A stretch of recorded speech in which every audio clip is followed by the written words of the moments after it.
countries look at this tiny, tiny little island and say, wow. And it's an easy way not to take personal responsibility for your country, your culture, and your people by looking at the UK going, they cheated. That's the only reason why they were successful. Can I ask you, do you think two questions. Do you think there is jealousy amongst people out of Britain and British people? And it's actually they speak out of jealousy more than anything. And then also, do you feel as if they're using that jealousy to basically make English people feel bad about themselves and their history? So it's like a form of psychological warfare.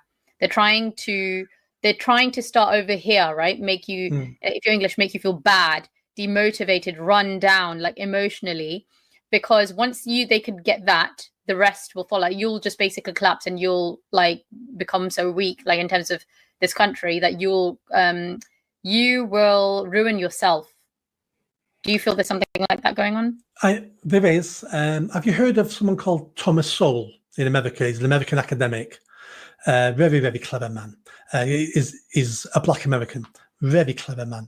Someone asked him a few years ago, what can the Jews do to reduce the amount of hate they get? And he said, easy, fail. If the Jews started failing in things they were doing, suddenly they won't be hated as much, because Jews are hated because of their success. Now, it's the same with England and the United Kingdom. Why do certain countries hate us? Some of it will be obvious. We've had wars with many countries. Argentina hates us because the Falklands Wars. We had a war with France that lasted over 100 years. So sometimes there's legacies of that. But part of it is because countries look at this tiny, tiny little island and say, wow, look what you achieved.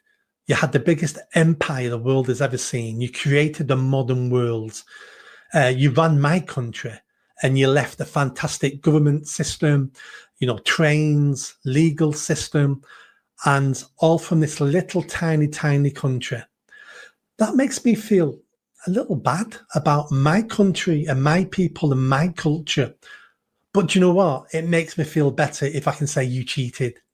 You cheated because you were evil and you used force and you killed people and you committed atrocities and you stole all your wealth. And none of that's true.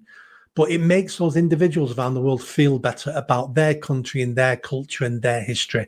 That the only reason the UK was successful because they cheated. It turns out the reason why we were successful was for completely different reasons altogether. Hard work, Christian values, the Protestant work ethic came along. The fact we're an island and we wanted to explore and we had ships already. All those things contributed to us going around the world and building an empire. And then at home, creating all the medicines, all the science that came out of this island. People are jealous. And it's an easy way not to take personal responsibility for your country, your culture, and your people by looking at the UK going, they cheated. That's the only reason why they were successful. I would say, I think that, of course, with any kind of colonialism, whether it's British Empire or Ottoman Empire or any other empire out there, of course, we can't run from the fact that millions of people did die. And there were atrocities, of course, that were committed. And when in these kind of situations, there is money that's looted and stolen, and all that has happened as well.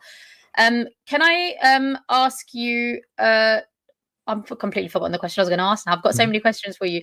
So, but when you've got people coming here from those countries, for example, who feel like they were ripped off and they're coming here, and is there a part of you that feels, okay, they've come here because, okay, their ancestors have been part of or have contributed in some way? Or like, what are your feelings towards those people coming from the Commonwealth backgrounds? The Commonwealth as an organisation now needs to be disbanded. I think the UK needs to leave the Commonwealth. It's a waste of time. What do I feel about people coming here? If they're coming here now and over the last decade, then they need to go home. It's as simple as that. If you arrived in the last decade, you need to go home. Our door's closed now. You was only a guest in the first place, and guests by definition means this isn't your permanent home and you're here as a guest, so go home. We've imported so many people who hate us, who hate this country, or at best are apathetic and have no love for it, because we're now seen either as a hotel, an international hotel, or an economic zone. So people come here not to call it home, not to lay roots here. They come here because it's better than where I'm from. And if somewhere else is better than here and I can get there, then I'm going there. And those people are basically international gypsies. No, they don't have a home. They're just traveling around the world looking for a better life. And part of me understands why they do that. But I don't want people like that living in my country, because I only want patriots in this country, people who love this country, people, when there's a war, who will sign up and fight for this country. I don't want people going, oh yeah, I live here, but it's not my war, mate. It's not my war.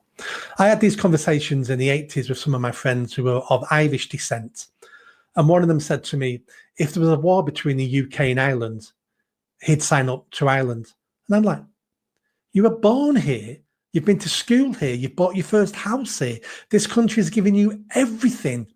But yet you feel if there was a war, you would fight for Ireland. I couldn't get my head around that. And I still can't. I've heard the same things from Pakistani kids, Bangladeshi kids, African kids.